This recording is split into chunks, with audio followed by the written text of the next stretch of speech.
तो जैसा कि क्लास में डिस्कस हुआ था या जो मैंने कल मैसेज दिया था उसमें डिस्कस हुआ था, 3 चीजों पे बात करेंगे। कुछ इंफॉर्मेशंस की क्या सूचनाएं हैं, जो नई सूचनाएं हैं वो आप म्यूट कर लीजिए, ठीक है। जब पूछना हो तब अनम्यूट कीजिएगा आप। तो जैसे कुछ लोगों का म्यूट है, मैं म्यूट कर देता हूँ उनको, ठीक है। तो हाँ, ठीक है। तो कुछ इंफॉर्मेशंस हैं, जैसे ये है कि भाई डेट ऑफ एग्जाम जो कल अपन ने देख लिया था विज्ञापन में, 4 अप्रैल को है, तो सॉरी 11 अप्रैल को है, 11 अप्रैल को है। आज से 100 दिन का टाइम है अपने पास, 100 डेज, ठीक है। फिर आवेदन की तिथि और त्रुटि सुधार, ये सब सामान्य सी बातें हैं जो आप इस नोटिफिकेशन में देख सकते हैं। एक बात अच्छी लगी इसमें कि जैसे डीसी और डीएसपी की पोस्ट ठीक है, ठीक है, बाकी पोस्ट नहीं है पर अच्छी पोस्ट है इसमें कंपैरेटिव, कि भाई जब टोटली 235 है उसकी तुलना में, ठीक। त्रुटि सुधार और ये सब नॉर्मल बातें जो आप देखते ही हैं। ये आयु का भी फोन आया था कि सर वर्दीधारी और गैर वर्दीधारी के लिए आयु का क्या है, तो ये भी इंफॉर्मेशन इसमें है। गैर वर्दीधारी के लिए 21 और 40 वर्ष का, 21 और 40 वर्ष के बीच का विद्यार्थी दे सकता है, सामान्य कैटेगरी। और जो कंसेशन है, जो रिलैक्सेशन है, वो अलग से दे रखे हैं, वो आप पढ़ ही सकते हैं अपनी कैटेगरी के अनुसार।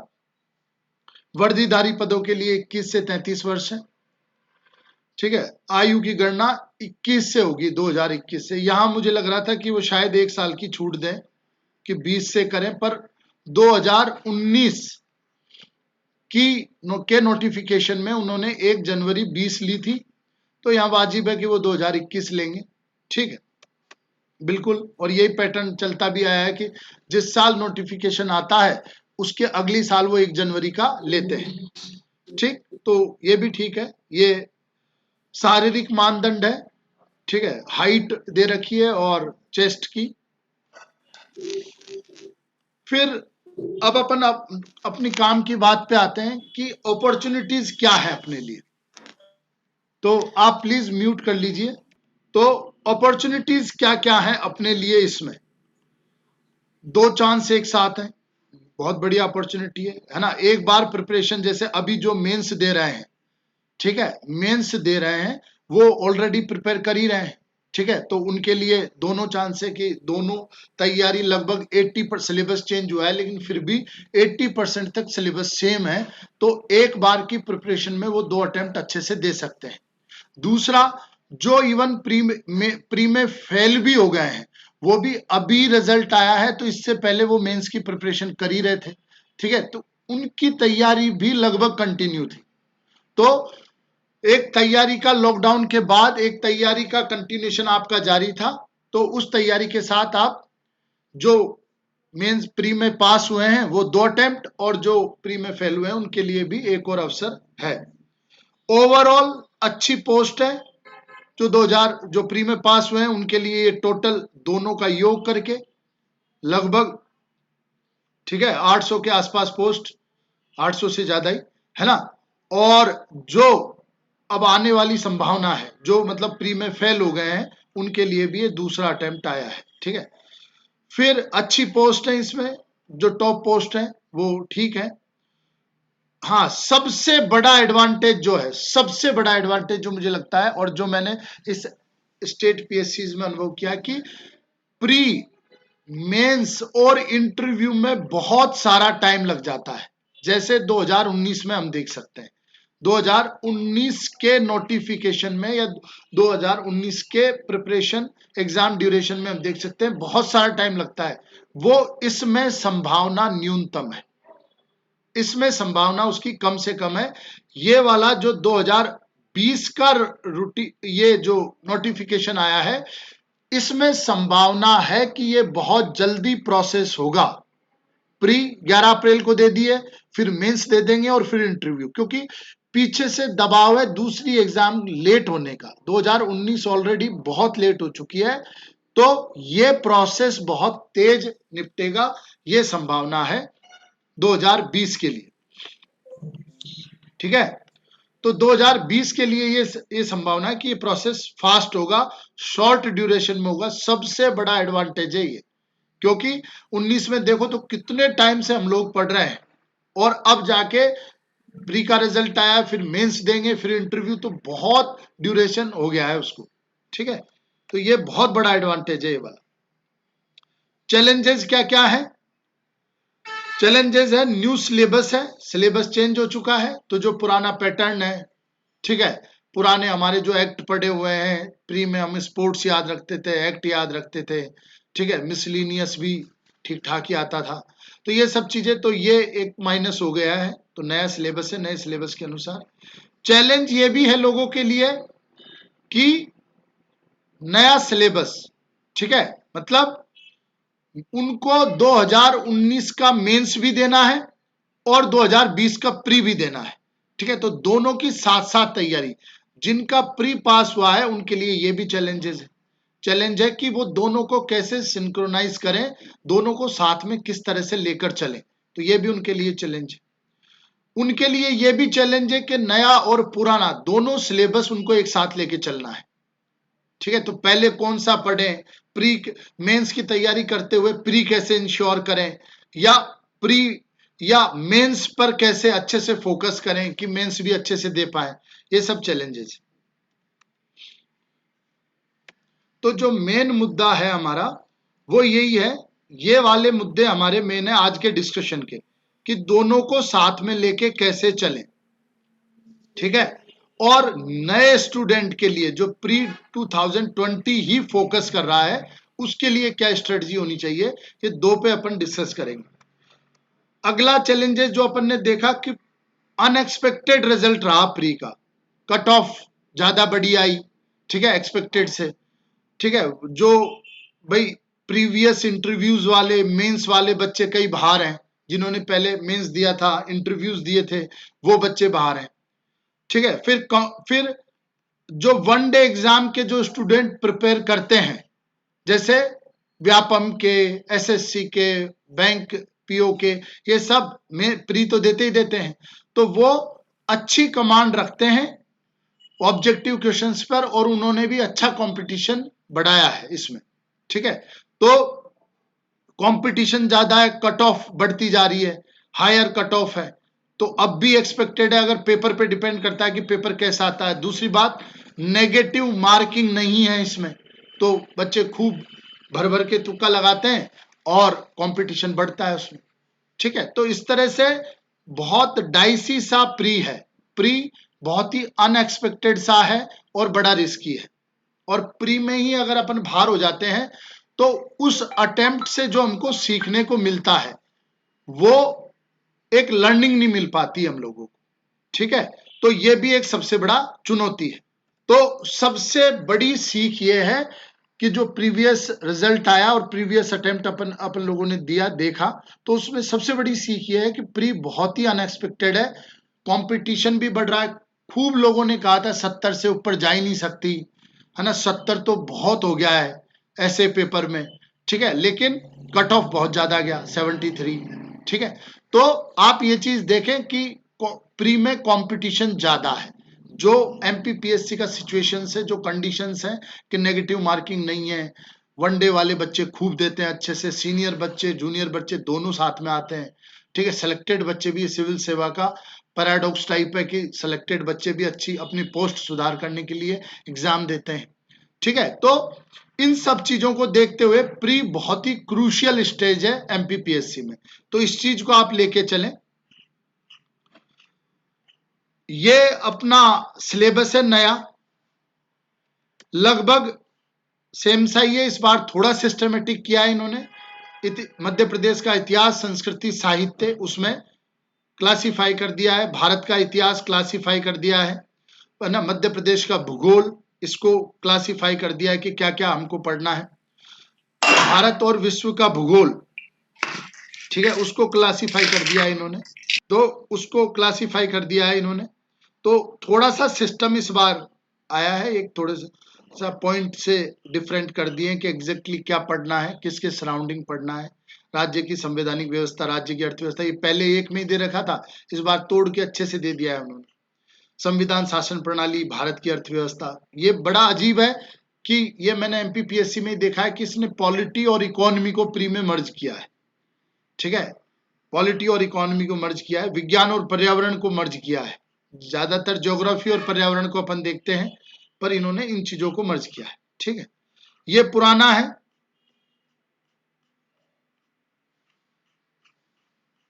ठीक है, कुछ शायद 10 एक टॉपिक थे तो और टॉपिक होंगे। ये पुराना है, जिसमें से खेल कूद स्पष्ट रूप से नहीं है। ठीक है, करंट में आ ही सकता है, वो मध्य प्रदेश में आ ही सकता है, लेकिन जैसे स्पष्ट दे रखा था उस तरह से स्पष्ट अब नहीं है। खेलकूद एक्ट नहीं है। ठीक है, तो ये चीजें अब नहीं है। ये एक मोटा मोटा ये जानकारी सी है कि कैसे लगभग सवाल आते थे कि हिस्ट्री से लगभग मिनिमम 11 तक आए, मैक्सिमम 20 तक आए, पॉलिटी से 4-5 के आसपास रहते हैं, ज्योग्राफी एनवायरनमेंट से 10 से 20 के बीच में वेरी करते हैं। ठीक है, मध्य प्रदेश में 15 से 25 के बीच में वेरी करते हैं, इकोनॉमी 4-5 के आसपास रहता है। तो जैसे पॉलिटी इकोनॉमी का लगभग एक सा वेटेज है, साइंस का एक थोड़ा वेरी करता है, कई बार तीनों चारों से ही 4-5 सवाल आते हैं और कई बार एक अकेली फिजिक्स से ही 7 से 8 सवाल आ जाते हैं। तो इस तरह का वेरी करता है। मिसलिनियस कितने भी आ सकते हैं और कैसे भी आ सकते हैं, ये और है, मिसलिनियस कितने भी आ सकते हैं और कैसे भी आ सकते हैं, ये इंपॉर्टेंट है। तो वो मिसलिनियस में मधुमक्खी की स्पीड से लेकर व्यक्ति की अधिकतम दौड़ क्षमता तक ये सब पूछ सकता है। ठीक है, तो मिसलिनियस का बड़ा डाइसी सा है। तो ये 7 से मतलब लगभग 6-7 से 15 का रेंज रहता है। ठीक है, स्पोर्ट्स के आते ही थे सवाल, तो इस बार डायरेक्ट सवाल जैसे ऐसा एक्सपेक्टेड नहीं है कि वो खो खो में खिलाड़ी पूछे, वॉलीबॉल के नियम पूछे, ठीक है, ग्राउंड का लेंथ, बॉल का वजन पूछे, ये एक्सपेक्टेड नहीं है। हाँ, वो कौन सी ट्रॉफी में कौन जीता है, ठीक है, कब ऑर्गेनाइज हुई, किस देश में ऑर्गेनाइज हुई, ये करंट अफेयर्स वाले। देखो, खेलकूद में दो तरह के सवाल आते थे, एक खेलकूद के टेक्निकल सवाल, ठीक है, और एक आता है करंट के सवाल। करंट के सवाल अब भी एक्सपेक्टेड है, ठीक है, कि वो करंट में आ सकते हैं, लेकिन टेक्निकल सवाल हो सकता है ना आए, हो सकता है। ठीक है, लेकिन जैसे ज्यादातर लूसेंट का प्रभाव रहा है पेपर में, तो हो सकता है पूछ भी ले। ठीक है, तो स्पोर्ट्स में टेक्निकल सवाल एक्सपेक्टेड नहीं है। करंट अफेयर्स वेटेज बढ़ने की संभावना है, जैसा सामान्य ट्रेंड चलता है वेटेज बढ़ सकता है। ठीक है, एक्ट्स के सवाल, ठीक है, ठीक है, तो करंट अफेयर्स का वेटेज बढ़ सकता है। एक्ट वास्तव में थोड़ा सा पैथेटिक था सिलेबस में, कि बहुत ज्यादा पढ़ना पड़ता था, ठीक है, इनको, और एकदम कोई लॉजिक नहीं उसको पढ़ने का, तो इस तरह से थोड़ा सा लगता था। तो एक्ट हट गए हैं, ये भी ठीक है।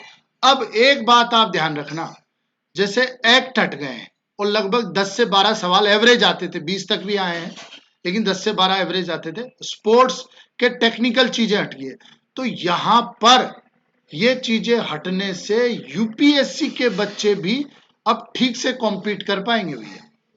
ठीक है, क्योंकि वो एक्ट में कंफर्टेबल फील नहीं करते थे, एक्ट में रटना पड़ता था, और 10 से 12 सवाल जो ट्रेडिशनल एमपीपीएससी के बच्चे हैं उनको एडवांटेज रहता था उसमें, कि वो एक्ट अच्छे से पढ़कर और स्कोर कर जाते थे। तो ध्यान रखना, यहां पर ये फैक्टर यूपीएससी वाले बच्चों के लिए सपोर्टिव है।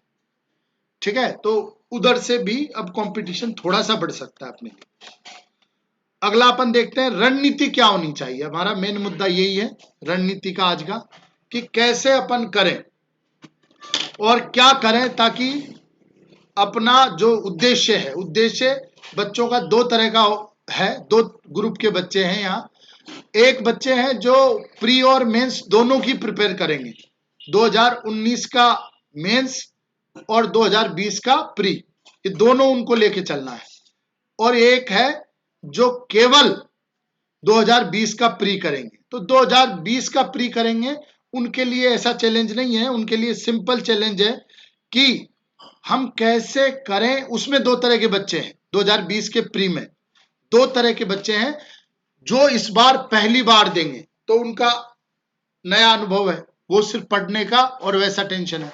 एक वो बच्चे हैं जो फेल हो चुके हैं 2019 में, उनको ये मन में उनके भावनाएं, यार इस बार एक कैसी प्रिपरेशन करें कि मेरा हो ही जाए। ठीक है, तो ये इस तरह का, ये जो सारे सवाल हैं उन सबका अपन जवाब देंगे। अपने जवाबों का आधार क्या होगा या अपनी डिस्कशन का आधार क्या होगा? लास्ट ईयर का एक्सपीरियंस, है ना, और जो सिलेबस चेंज हुआ है उसका अध्ययन, कि भाई सिलेबस किस तरह से है, क्या है, ये सब। तो ये दोनों चीजों के आधार पर अपन बात करेंगे। लास्ट ईयर का एक्सपीरियंस की मैं बात करता हूं, तो हम लोगों ने 50 दिन का प्रोग्राम चलाया। 2 टेस्ट एवरी डे होता था। पहला होता था एफएलटी और दूसरा होता था सेक्शनल सब्जेक्ट वाइज।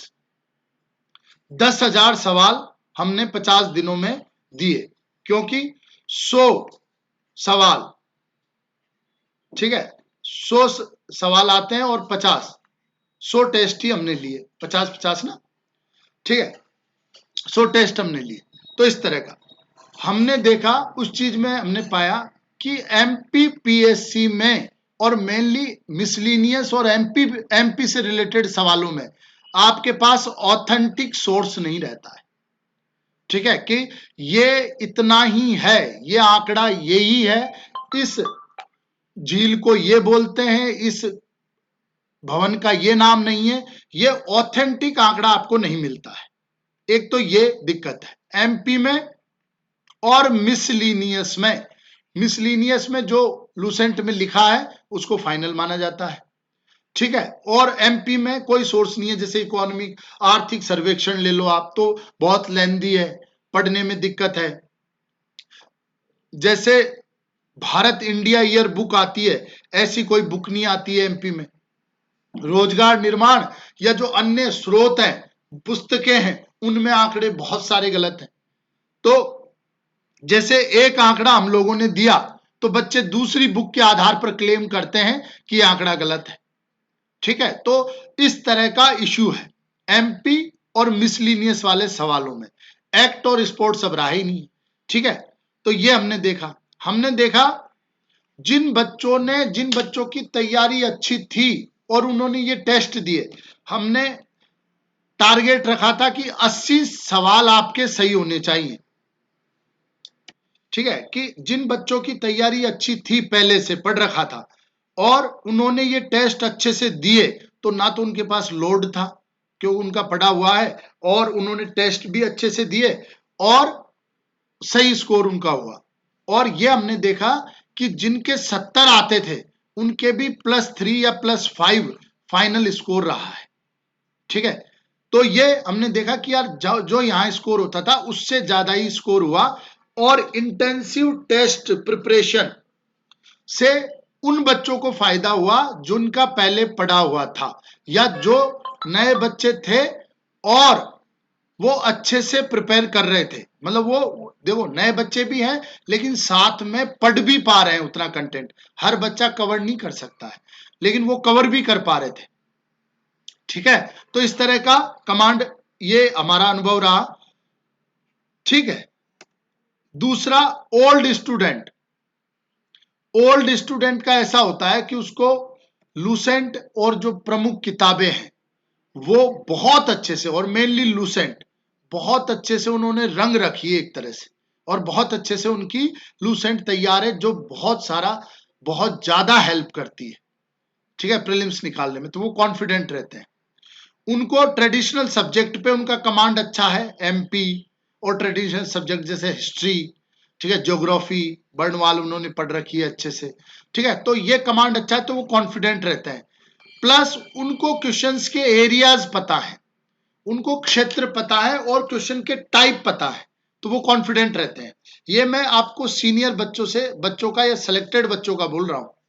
ठीक है, जिनका 4-5 साल हो गया है प्रिपरेशन को, तो वो बच्चे इस तरह से कॉन्फिडेंट रहते हैं। लूसेंट उनकी पढ़ी हुई है, सर एक बार रिवाइज करना, इवन उनको पेज नंबर पता है कि सर ये इस पेज नंबर पर फैक्ट दिया हुआ है। ठीक है, ट्रेडिशनल सब्जेक्ट उनके अच्छे हैं। ठीक है, क्वेश्चन एरियाज सेम है, क्वेश्चन एरियाज उनको पता है कि इस टाइप के और यहां से क्वेश्चन आते हैं, तो वो प्रश्न देख के बोल देते हैं ये ऐसा नहीं आएगा, है ना, या क्वेश्चन का टाइप कि हाँ ऐसा पूछता है वो, है ना, और ऐसा नहीं पूछता है, इस तरह का उनको कॉन्फिडेंस है। लेकिन ये भी फुल प्रूफ नहीं है, ज्यादातर बच्चों का होता है हम मानते हैं, लेकिन कई बच्चे ऐसे हैं जो इस कॉन्फिडेंस में रहे हैं और उन्होंने अपडेट नहीं किया है खुद को, वो फेल भी हुए हैं, वो बाहर भी हैं।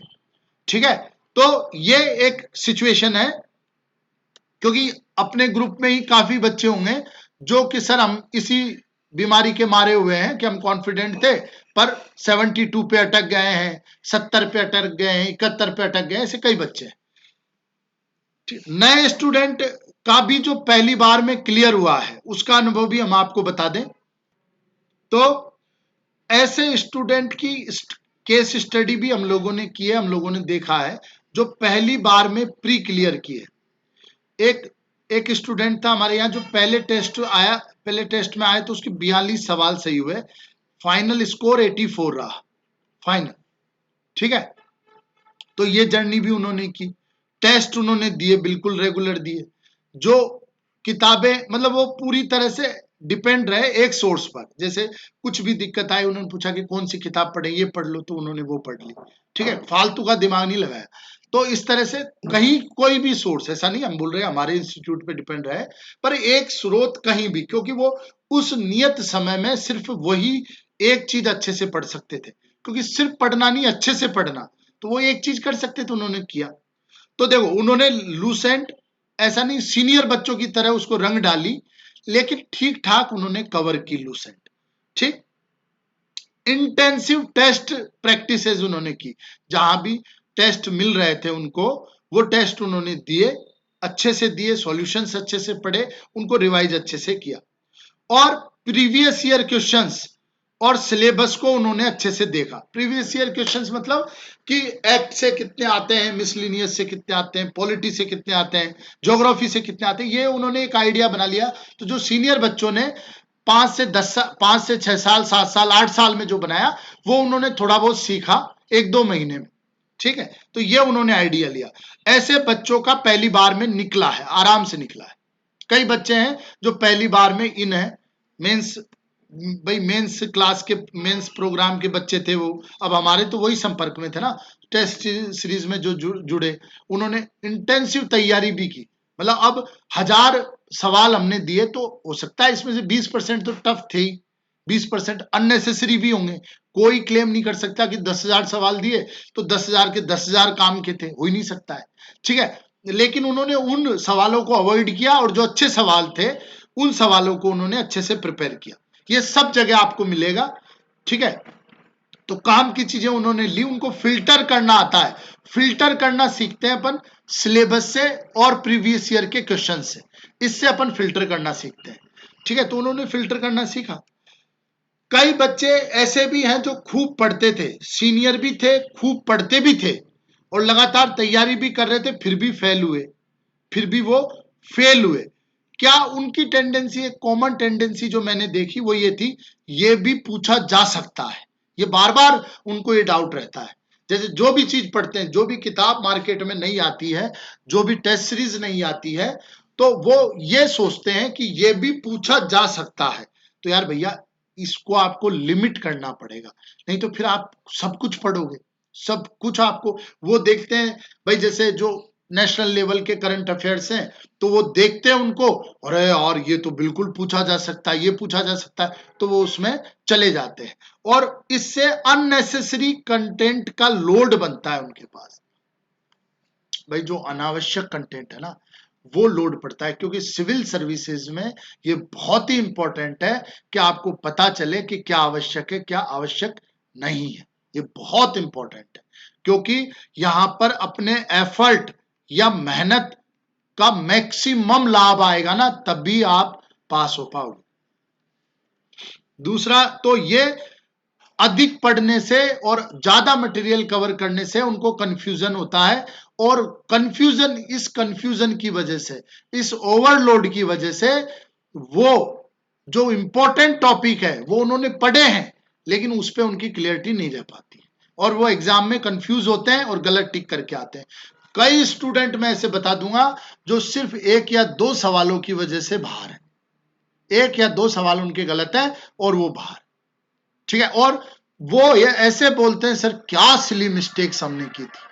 तो ये सिली मिस्टेक्स का रीजन ये है कि वो ओवरलोड लेते हैं, ओवर कंटेंट पढ़ते हैं, वो खुद पर आत्मविश्वासी नहीं है कि भाई मैंने एक बार तय कर लिया है कि इस रेंज में सवाल आते हैं, यहीं से आते हैं और यही मैं पढ़ूंगा। वो इस पे कॉन्फिडेंट नहीं रहते हैं और वो जो मार्केट में नई चीजें आती हैं, जो उनके पीयर ग्रुप मतलब जो साथ साथ रहते हैं, दोस्त लोग हैं, वो जो सजेस्ट करते हैं वो पढ़ते जाते हैं और डूबते जाते हैं। ठीक है, ओवर इंफेसिस देते हैं वो करंट अफेयर्स पर, यूपीएससी के मटेरियल पर, चाहे वो ज्योग्राफी यूपीएससी के मटेरियल से पढ़ रहे हैं, करंट अफेयर्स यूपीएससी के मटेरियल से पढ़ रहे हैं। तो इस तरह से वो अच्छे से टू द पॉइंट और टारगेटेड तैयारी नहीं कर पाते। कई बार क्या होता है, हर बार के पेपर में लगभग 5% या 5 से 8 सवाल ऐसे होते हैं जो एकदम आउट ऑफ बॉक्स होते हैं, एकदम आउट ऑफ बॉक्स होते हैं। बच्चे उनको ज्यादा टारगेट करते हैं, उनको ज्यादा डिस्कस करते हैं, जबकि ना तो उनको टारगेट करने की जरूरत है, ना उनको डिस्कस करने की जरूरत है। क्यों? अभी भी तो यार आप 25 सवाल गलत कर सकते थे, गया तो 73 ना भाई, 73 कट ऑफ गया है। आपके पास चांस था कि आप 25 सवाल गलत करते, कोई दिक्कत नहीं था, आपको 75 आते, आप अंदर थे, किसी भी कैटेगरी में अंदर थे। तो आप उन 5 या 8 सवालों को टारगेट ना बनाएं, आप उनके आधार पर अपनी तैयारी की रणनीति और दृष्टिकोण फिक्स ना करें। देखो, ये मेरे से पहले भी कईयों ने कहा होगा, लेकिन अब आवश्यकता है इनको उतारने की, नहीं तो बार बार फेल हो गया। मैं ये क्लेम नहीं कर रहा हूं कि ये एनालिसिस मैं पहली बार करके लाया हूं या मैंने ये कहा है, लेकिन मैंने पहली बार ये कहा है, लेकिन ये इंपॉर्टेंट चीजें हैं जिसको आपको कैरी करना पड़ेगा, आपको मानना पड़ेगा। कई पहली बार के स्टूडेंट ऐसे हैं जिन्होंने ये बातें हमारी मानी हैं, और मैं ये नहीं बोल रहा कि केवल हमारी माने, जो भी आपके मेंटर हैं, जो भी है, जिनसे भी आप सजेशन ले रहे हैं, पर उनकी पूर्णतः माने। अगर वो ठीक ठाक ऑथेंटिक व्यक्ति है तो पूर्णतः माने और उस कार्यक्रम को बनाकर तैयारी करें, सिर्फ एक चीज को लेकर चलें, बार बार आप कंफ्यूज ना हो, आप डगमगाए नहीं, ताकि आपकी एनर्जी, आपकी तैयारी वेस्ट न जाए। ठीक, इस तरह से आप प्रॉपर फोकस्ड तैयारी कर पाएंगे। अब आता है अपना कि अब आगे की रणनीति अपनी क्या होनी चाहिए, हम क्या करें आगे के लिए। तो जो प्री 2020 है उसके लिए क्या करें, तो जो हमारा एक्सपीरियंस है पास होने वाले स्टूडेंट्स का, फेल होने वाले स्टूडेंट्स का, उसके आधार पर हमने ये रणनीति बनाई है। ठीक है, कुछ चीजें इंपॉर्टेंट है, जैसे नए स्टूडेंट के लिए क्लास भी इंपॉर्टेंट है। उनको पता है, जो अपन ने सिलेबस ऊपर देखा है, जैसे मध्य प्रदेश का इतिहास, हिस्ट्री, कल्चर, ज्योग्राफी, है ना, ऐसे ही इंडिया का हिस्ट्री, कल्चर, ज्योग्राफी, है ना, ऐसे ही पॉलिटी और इकोनॉमी। तो इसमें कौन कौन से पार्ट को फोकस करना है, कौन सा पार्ट छोड़ना है। ठीक है, तो जैसे नागरिकता और ऐसे पार्ट, है ना, ये ज्यादातर वो पूछता नहीं है। ठीक है, समितियां, संविधान सभा समितियां, है ना, अध्यक्ष, ठीक है, वहां पर कुछ फैक्ट उनसे वो पूछ लेता है एक सवाल। तो कुछ एरियाज हैं जिनको हाईलाइट करना है, कुछ एरियाज है जिनको कम महत्व दे सकते हैं या इग्नोर कर सकते हैं। तो वो आपको क्लास से सीखने को मिलेगा। अगर आप बहुत सीनियर स्टूडेंट हैं तो आप इस चीज को अवॉइड कर सकते हैं, क्योंकि शायद आपका मन ना लगे, और है ना, क्लास में। तो अगर आप घर पर तैयारी कर पा रहे हैं, घर पर अच्छे से तैयारी कर पा रहे हैं, या आपका एक ग्रुप है, ठीक है, जिसमें आप तैयारी करते हैं और वो ऑथेंटिक ग्रुप है, उसमें बच्चों का निकलता है, तो आप ये चीज अवॉइड कर सकते हैं। लेकिन नए स्टूडेंट के लिए और बार बार प्री फेल होने वाले स्टूडेंट के लिए ये जरूरी है, और ऐसे बच्चे के लिए भी ये जरूरी है जो घर पर तैयारी रेगुलर नहीं कर पाता, वो 2 दिन पढ़ता है और आगे 3 दिन नहीं पढ़ता है, उस बच्चे के लिए ये जरूरी है। क्वेश्चन और आंसर्स, ये क्लास के पहले जो पिछले दिन पढ़ाए हैं उससे खड़ा खड़ा कर करके पूछने वाली प्रक्रिया है। ये सिर्फ प्रीलिम्स में इंपॉर्टेंट है, ये मेंस में हम लोग अपनाते नहीं है। इसमें हम क्या करते हैं कि लूसेंट और जो इंपॉर्टेंट एरियाज हैं जहां से सवाल आते हैं वो हम बिल्कुल स्पष्ट भाषा में बोलते हैं कि वो हम आपको रटाते हैं। वो बार बार पूछ पूछ के खड़ा कर करके, ठीक है, आपको बेइज्जती कर करके, आपको आप पे दबाव डाल डाल के ये चीज हम रटाते हैं। जैसे महत्वपूर्ण आर्टिकल्स हो गए, महत्वपूर्ण समितियां होगी, महत्वपूर्ण फैक्ट हो गए, है ना, ये हम आपको रटाते हैं। ये क्वेश्चन और आंसर का फॉर्मेट है, ये सभी के लिए इंपॉर्टेंट है। जिसका ग्रुप बना हुआ है और जो ग्रुप में पढ़ते हैं और आपस में पूछते हैं, वो इस चीज को स्किप कर सकते हैं। लेकिन ग्रुप में एक डर है कि नेतागिरी ज्यादा होती है और पढ़ाई कम होती है, टाइम वेस्ट ज्यादा होता है। वो मजाक करने लग जाते हैं, चाय बना लो, है ना, किसी कोई टॉपिक छिड़ गया, स्कोर कितना है, क्या है। तो टाइम वेस्ट ज्यादा नहीं होना चाहिए, सिंसियर ग्रुप होना चाहिए। ठीक है, अगर आपके पास ग्रुप है, एक अच्छा ग्रुप है, तो आप इस पार्ट को स्किप कर सकते हैं। टेस्ट, टेस्ट सबके लिए देना जरूरी है, चाहे वो क्लास, चाहे वो सीनियर हो, चाहे जूनियर हो। उससे क्या होता है कि सवाल देख के और माइंड एक रिएक्शन करता है। जो भी सवाल पढ़ा उसको देख के माइंड एक रिएक्शन करता है। आप कई बार अभ्यास करना, एक पेपर को आप लगातार 3 बार देना, एक दिन, पहले दिन, तीसरे दिन और 5वें दिन। तो आप देखना सवालों को देख देख के आपके अलग अलग रिएक्शन आएंगे, अलग अलग रिएक्शन आएंगे। चाहे आप टिक मत करना, आप आंसर चेक मत करना। पहले दिन आपने दिया, आपने ऑप्शन भरे, आंसर मत देखो।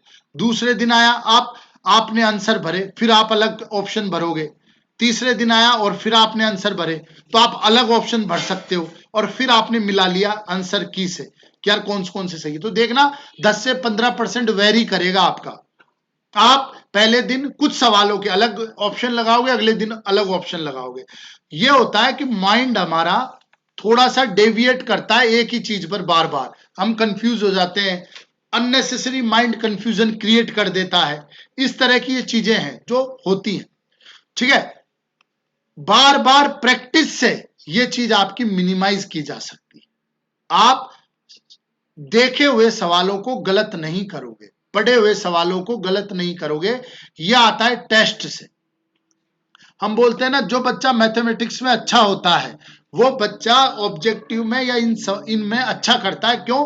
क्योंकि उसकी माइंड की एक्यूरेसी बहुत अच्छी होती है और वो इस तरह से डेविएट नहीं होता है, कंफ्यूज नहीं होता है। वो मैथ्स बार बार यही चीज सिखाती है आपको। तो ये टेस्ट प्रैक्टिस आपके लिए बहुत इंपॉर्टेंट है, टेस्ट प्रैक्टिस, क्योंकि इससे आपकी एक्यूरेसी बढ़ती है, आप बार बार कंफ्यूज नहीं होते हो। दूसरा, हम इस बार आपको डिटेल्ड सॉल्यूशन देंगे। तो डिटेल्ड सॉल्यूशन हम इस बार देंगे आपको। डिटेल्ड सॉल्यूशन का उद्देश्य हमारा एक रहेगा, एक तो हमारी तरफ से जो हमको इंपॉर्टेंट चीजें लगती हैं वो हम लिस्ट बना के दे देंगे आपको। ठीक है, डिटेल्ड सॉल्यूशन के माध्यम से। क्योंकि ये बात बहुत ध्यान से सुनना, जो हमारा सवाल आएगा उसमें 4 ऑप्शन रहेंगे, ए, बी, सी और डी। ये चारों प्रोबेबल सवाल रहेंगे। ऐसे सवाल हम इस बार बनाने का प्रयास करेंगे या बनाएंगे। ये चारों फैक्ट इंपॉर्टेंट रहेंगे, चारों फैक्ट, यानी कि एक सवाल में हम 4 सवाल आपके कवर करेंगे। ये चारों इंपॉर्टेंट फैक्ट रहेंगे, तो ताकि आप कंफ्यूज भी हो इसमें, इसको देख के, और हम सॉल्यूशन में ये चारों फैक्ट आपको डिटेल में देंगे, ताकि आपकी एक लिस्ट बन जाए, जिस इस डिटेल्ड सॉल्यूशन के माध्यम से आपकी एक रिवीजन नोट्स बन जाए, रिवीजन नोट्स। और इसमें हम साइड में आपको लिए जगह देंगे ताकि आप अन्य टेस्ट सीरीज या अन्य इंपॉर्टेंट नोट्स से इसमें अपडेट कर सके, अपडेट्स कर सके। तो हम फाइनल एक ऐसा नोट्स बनाना चाहते हैं आपका, जिसको रिवाइज करके, केवल उसको रिवाइज करके आप फाइनल प्री निकाल पाए। देखो, हमने यूपीएससी के दौरान एक ऐसे फर्रे बनाए थे जिनको फाइनली हम पढ़ जाते थे। ठीक है, वर्ष भर चाहे हम जो भी पढ़े, लेकिन फाइनली जब हम उनको पढ़ जाते थे तो हम एकदम कॉन्फिडेंट रहते थे, एकदम कॉन्फिडेंट, क्या ठीक है अब एलिमिनेट कर देंगे, हम कोई सा भी सवाल आए एलिमिनेट कर देंगे। उसमें क्या था कि 2-1 साल का हम द हिंदू डेली लिखते थे, और जो इधर उधर से मटेरियल मिला उनको शॉर्ट में ऐड करते जाते थे। तो यही यही अनुभव भाई आज तक यूपीएससी का प्री हमारा निकलना नहीं, और ऑब्जेक्टिव जो भी टेस्ट मतलब सॉरी यूपीएससी का प्री कभी रुका नहीं, निकला नहीं कभी रुका नहीं। तो और ऑब्जेक्टिव ऑब्जेक्टिव जो भी एग्जाम दी उसमें अच्छा स्कोर रहा, तो उसका बेस में पर्सनली ये मानता हूं, पर्सनली इस बेस को मैं मानता हूं कि यार एक वो ऐसा मटेरियल, सार गर्भित मटेरियल बना लिया था जिसको पढ़ जाते थे ना तो कॉन्फिडेंट रहते थे, एकदम एकदम कॉन्फिडेंट। और कॉन्फिडेंस बहुत मैटर करता है, चाहे यूपीएससी हो चाहे एमपीपीएससी हो, ठीक है। तो ये वाला नोट्स हम आपको ये डिटेल्ड सॉल्यूशन वाला देंगे, डिटेल्ड सॉल्यूशन वाला ये नोट्स आपको हम देंगे, ठीक है। ये वो काम आएगा, ये इंपॉर्टेंट चीज बुक्स हम कवर कर लेंगे यहां पर, ठीक है। क्वेश्चन आंसर, इंपॉर्टेंट फैक्ट आपको याद कराएंगे। हाँ, टेस्ट का टारगेट रहेगा कि मिनिमम आपके 80 नंबर, 80 सवाल सही होने चाहिए। जिनके 80 सवाल रेगुलर सही हुए थे पिछली बार, वो प्री में अंदर थे, उनको कोई दिक्कत नहीं आई। ये आप लोगों में से जिन्होंने हमारी टेस्ट सीरीज दी थी और जो फाइनल लिस्ट देखते थे, उनको पता है कि वो बच्चे अंदर थे, ठीक है। और ये क्विक रिवीजन नोट्स हमने बनाएंगे।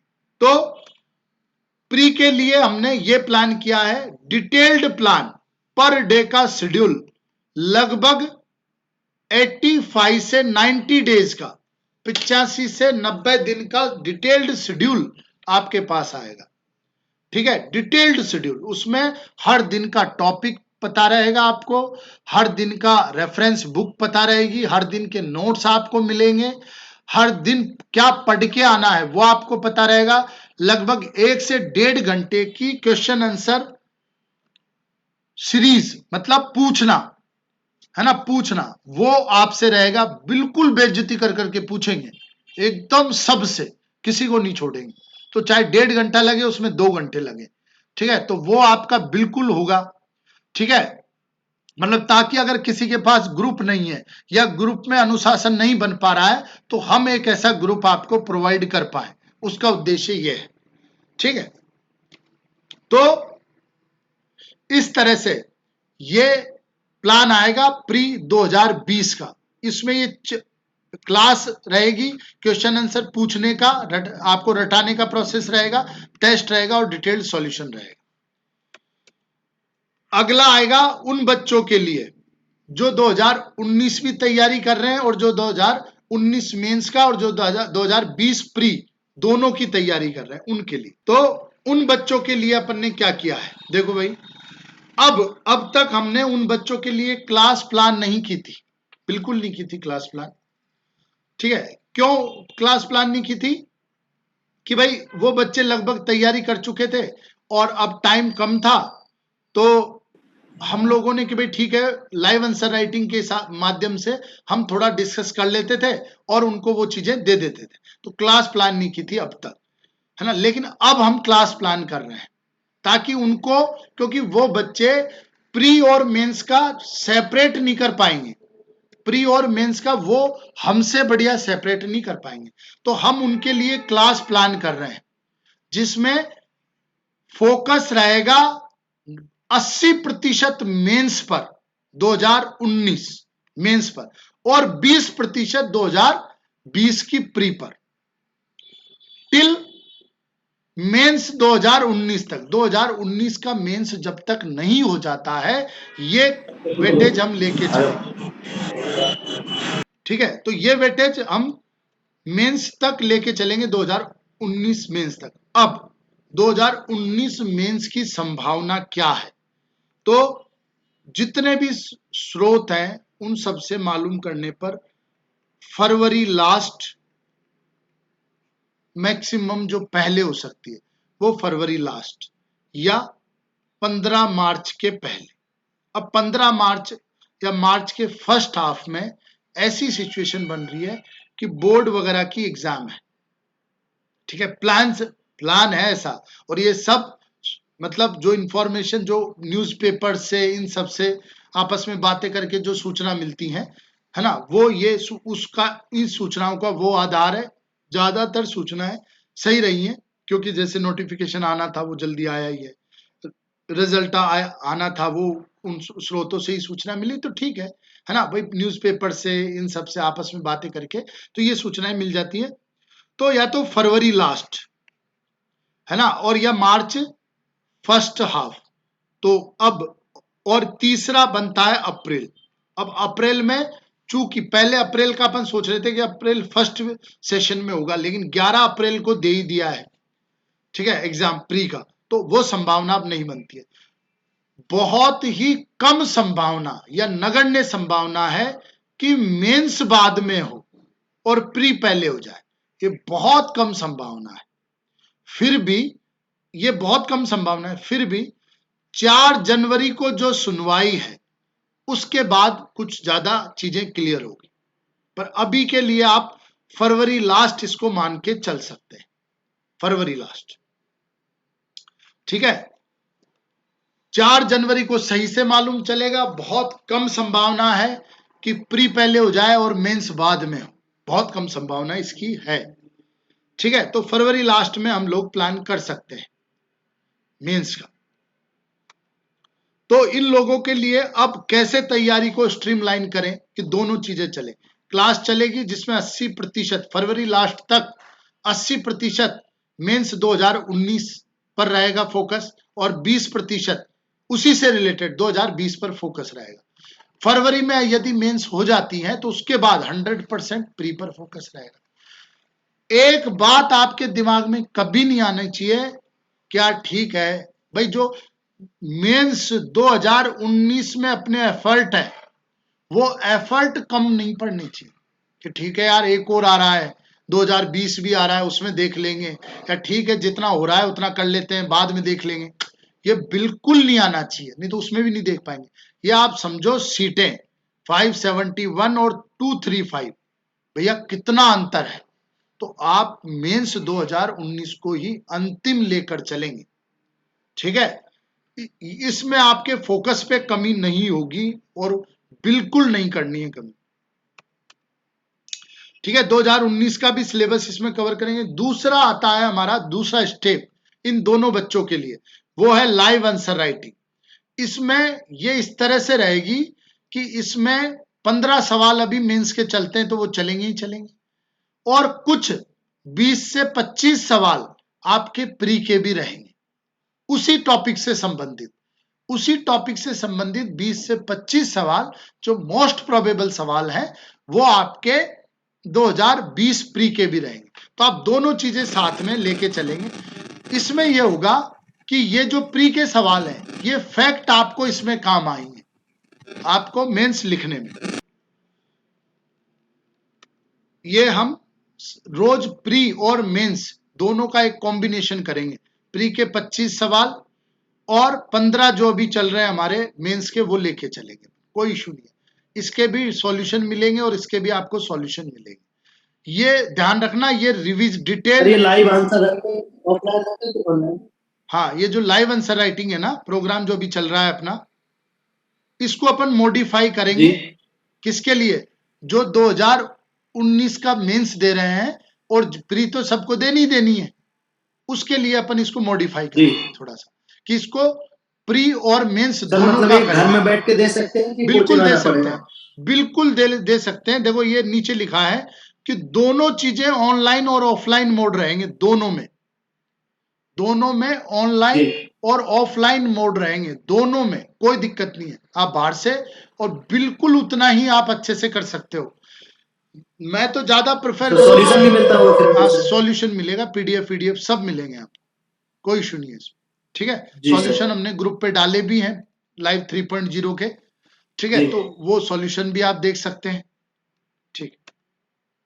डिटेल्ड सॉल्यूशन टेस्ट, अगर आप ये मेंस 2019 वाले जो बच्चे हैं वो वीकली एक प्री का टेस्ट दे सकते हैं। जैसे वो संडे को मेंस का टेस्ट देने आएंगे, वो तो देना ही देना है, चाहे लाइव आंसर राइटिंग अटेंड कर रखी हो तो भी संडे को 6 दिन के टॉपिक पे एक टेस्ट होता है, वो आपको देना ही देना है, क्योंकि इसमें 150 में से 90 नंबर हमको देखने हैं कि आपके 150 में से 90 नंबर आने चाहिए मिनिमम, ये हमको इंश्योर करना है, तो ये तो टेस्ट आपको देना ही देना है। फिर आप इसके साथ एक वीकली टेस्ट दे सकते हैं, प्री का एफएलटी फुल लेंथ टेस्ट आप दे सकते हैं, प्री का एफएलटी आप दे सकते हैं, ताकि आपका एक कॉन्फिडेंस लेवल बना रहे और इंपॉर्टेंट फैक्ट्स आप रिवाइज कर पाए। जो हमारी टेस्ट सीरीज चलेगी बाकी, उसके अच्छे अच्छे सवाल हम आपको इसमें देंगे जो मोस्ट प्रोबेबल है। ठीक है, तो संडे को आप ये टेस्ट दे सकते हैं ताकि आपका कॉन्फिडेंस बना रहे और मेन फैक्ट रिवाइज हो जाए, जो मेंस में भी आपके काम आएंगे। डिटेल्ड सॉल्यूशन ये प्री का और मेंस का आपको दोनों का मिलेगा, लाइव का मिल ही रहा है, मेंस का भी मिलेगा और प्री के भी आपको मिलेंगे। ये डिटेल्ड सॉल्यूशन आपका क्विक रिवीजन के लिए काम आएगा। ये रामबाण होगा आपका, इसमें सब नेसेसरी फैक्ट होंगे, सब इंपॉर्टेंट फैक्ट, और इसको मैं पर्सनली तैयार करूंगा। ठीक है, तो ये रिवीजन नोट्स के लिए काम आएगा और ये बहुत ही महत्वपूर्ण रहेगा। ठीक है, तो ये हमारे मेंस के लिए ये रहेगी चीजें। अब जो टाइम टेबल चल रहे थे ये मॉडिफाई होके थोड़े से आई हैं, अब जो वर्तमान में चल रहे थे वो उनमें थोड़ा सा चेंज होगा, जो ताकि जो 2019 का मेंस दे रहे हैं वो थोड़ा बहुत प्री पे भी ध्यान दे पाए, और जो 2020 का प्री दे रहे हैं उनको अच्छे से, अब चूंकि हमारे पास 100 दिन है ना, लगभग 85 से 90 दिन का हमारा कार्यक्रम रहेगा, उसमें हम इंश्योर करेंगे। देखो इस बार हम सिर्फ इंश्योर ये करना चाहते हैं कि कैसे भी करके बच्चा ये उसको हम संतुष्ट रहें, बच्चा रहे नहीं रहे हम संतुष्ट रहें कि हमने उसको पास कराने की भरसक प्रयास किया था, भरसक उसको अच्छे से सवाल दिए, उसको अच्छे नोट्स दिए, उसको रिवीजन करवाया, उसको रटाया अच्छे से, उसको टेस्ट प्रैक्टिस कराई अच्छे से, और उसका अच्छे से रिवीजन और अच्छे से उसके डाउट क्लियरिंग हमने किया। तो हम उसके सिलेक्शन पे काम करना चाहते हैं इस बार, इसलिए ये हमारा 2020 का दृष्टिकोण रहेगा और यही मेंस 2019 में हम कर ही रहे हैं लाइव आंसर राइटिंग आदि के माध्यम से। दोनों में प्री 2020 में हम कल ही बता देंगे आपको, आज एक दिन पहले नोट्स दे देंगे कि ये नोट्स आपको पढ़ के आने हैं, इन पे से हम सवाल पूछेंगे आपसे, है ना, और नोट्स एक दिन पहले दे देंगे, और कल आपसे पूछा भी जाएगा जो पिछले दिन पढ़ाया था, वो जो पिछले दिन पढ़ाया था वो आपसे पूछा जाएगा, उस बहाने रिवीजन होगा आपका, और डिटेल्ड नोट्स हम देंगे, मतलब अच्छे से नोट देंगे जो पूरा कवर करते हो। ठीक है, और ये ऑफलाइन और ऑनलाइन दोनों मोड में होगा। ठीक है, अब अपन प्रश्न ले लेते हैं आप लोगों के, जो भी प्रश्न है।